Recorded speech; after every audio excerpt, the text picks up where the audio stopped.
Hey friends, and welcome back to Sewing from Scratch. If you are new here, I am Kate, and this is where I teach you everything I know about sewing and we learn more together along the way. And in today's video, we're going to be talking about the work from home module. What is a module and what is one piece that you can stick in there that might be a little unexpected?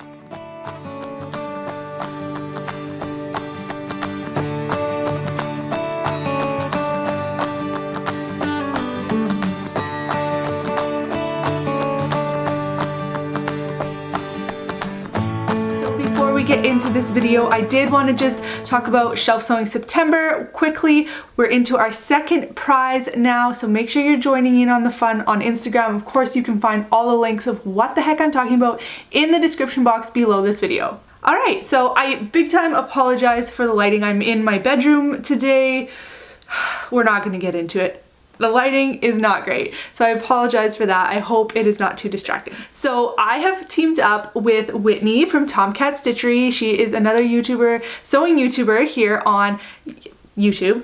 Another sewing vlogger here on YouTube, and if you haven't checked out her channel, of course her links will be below as well. If you are coming here from Whitney's channel, big thank you for checking out my channel. I encourage you to look into some other videos that I will have linked below for you guys, or just go over to my channel and check on some there, and you might find something that is really appealing to you and maybe even encouraging you to hit that subscribe button so you can follow along. Whitney has introduced this challenge. It runs from September 1st to October 31st, so you have 2 months to create a module, and she's calling it the work from home module.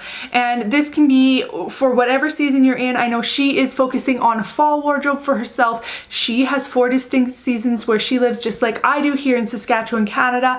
However, I typically don't sew for fall and winter because I'm always hot, but there are a few things that I do like to sew. And if you've been around for a while, you know I have sewn sweaters like the Sheridan sweater.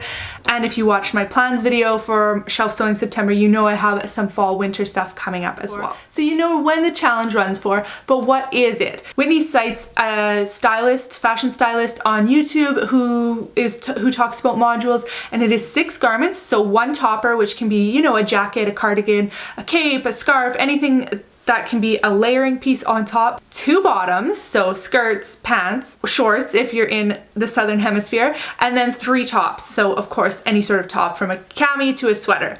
And the idea is that these 6 items go together and they will form you 12 different outfits. Now, if you combine 2 modules, you'll get up to 72 outfits. 3 modules, I think the number is something like 215 outfits. So the idea is that you can create a capsule wardrobe using something like 3 different modules for 18 garments, and you can have over 200 outfit ideas ready for you in your closet with only 18 pieces of clothing. So this can appeal to the minimalist and the non-minimalist alike. Whitney also likes to add in 1 extra, so a dress or a jumpsuit or some one-piece item, just I think for fun. And now in terms of it being a challenge, it's not really a challenge to get it done in that 2 months. You have as long as you want. She is just going to be posting weekly videos during that time in support of the challenge. So she has already posted the announcement video and a video talking about silhouettes and patterns, and today she is talking about fabrics, which is exactly where Shelf Sewing September fits in. We both thought it would be great to pick this day to talk about each other's challenges,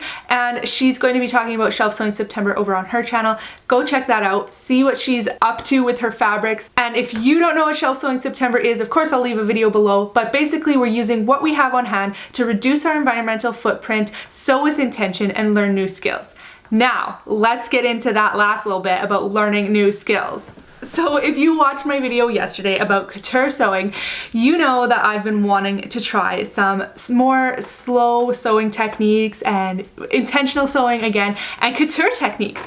And I thought I should put my money where my mouth is and try something. So I've been meaning to, of course, and I keep putting it off, of course. So today I was working on my Jenna skirt and I thought I am going to hand stitch the waistband down. Now, when we talk about the good, the bad, and the ugly, we're talking the ugly on this make, and nothing against the pattern. I love the Seamwork Jenna skirt. I will absolutely be making it again.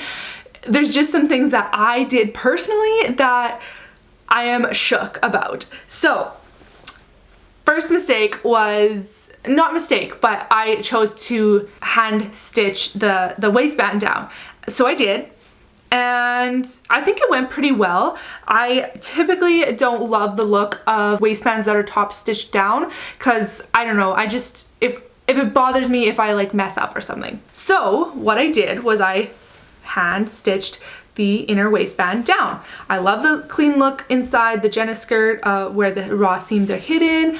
Love, love, love attaching waistbands this way. It's pretty much how I do it all the time. Then my elastic, which I think is probably smaller than what the recommended elastic is, came undone from the one side seam. Instead of seam ripping my hand stitching, I stuck my loop turner in there, grabbed the elastic, pulled it back, restitched it. So that was, I mean, it was kind of annoying, but it wasn't a big deal. Then I decided to top stitch the elastic down because that's just, I don't like rolled elastics at all. They really, really bother me. And especially if you let that go for a long time, then they get creased and stuff like that. So I did top stitch it down, 2 lines of top stitching there. But now my elastic is too big. So the skirt still fits, but it is a little loose. To go back and redo that, probably not gonna do that unless, I mean, unless my waist miraculously shrinks like 6 inches or something. But yeah, so that was kind of annoying, and I know that happens. I thought I accommodated enough for that, but I didn't. And then when I think what happened was when I was ripping out my gathering stitches in the front, guess what happened? I ripped out my waistband stitching and I didn't know how to fix it. I didn't know. I thought maybe I can just tie the hand sewn threads together. I don't know, it wasn't working the way I needed it to. So I did go in and then stitch in the ditch the waistband down like the instructions say to, but then I ran out of bobbin thread. Usually no big deal, you just fill your bobbin and away you go. Well, I don't have that much thread left of this perfectly matched color. So now I am stopped and I don't know what I think the front waistband will be okay. There is a part where it is a little bit open, but I can go in and hand stitch that, I think, with just a little bit of thread. And then I have not hemmed it yet either for the same reason. I don't know what to do about the thread. So the hem is kind of, you know, more concerning. I do have some serger thread that I think will be close enough. Well, I don't know if you can see this, my serging here, that is a little bit darker, and I really like matching thread, especially on something nicer. What I wanted to tell you to go along with the work from home module is it doesn't have to be fancy. This skirt is super, super easy. Like I said, it has the elastic back, so there's no zippers or any other closures. It's just elastic to slide it on and off. It has the nice side back seam in the back. You could omit that. Personally, I do like back seams. They just add a little bit of interest. Plus, then you can actually get more cuts out of your fabric, if that makes sense. The Jenna skirt also has pockets. I do really love the skirt, and I just need to now reset and actually finish it because I can't wait to wear it. I am looking forward to it. I use this beautiful pale turquoise 6.5 ounce linen from Blackbird Fabrics.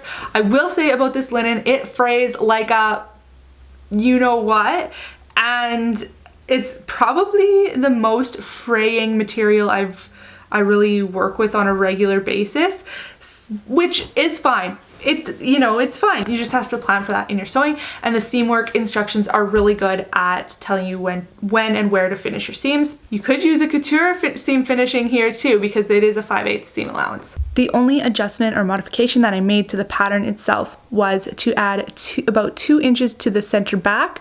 I just prefer that. I think I have a little junk in the trunk, so it's nice to have a little extra length there to accommodate for that. But yeah, I just wanted to show you the Seamwork Jenna and introduce you to Seamwork if it's not something that you are aware of. And if you are new to Seamwork and you really are thinking of purchasing a membership, I have a discount link for you down in the description box below. You can get $3 off your first month, and depending on which plan you choose, that could be up to half off. It is totally worth it. They release 2 new patterns a month, plus there is a wealth of knowledge in the community, and they have their own videos and classrooms and things like that. So if you're interested in Seamwork, check out that link below. I also get a free month when you choose to purchase from that link, so thank you very much. And if you're using the Seamwork Jenna skirt for your work from home module challenge, I want to see it. So tag me on Instagram, and also don't forget to use hashtag shelfsewingseptember if you're using items from your stash. Now head on over to Whitney's channel if you haven't watched that video yet, and I'll see you on Thursday. Bye!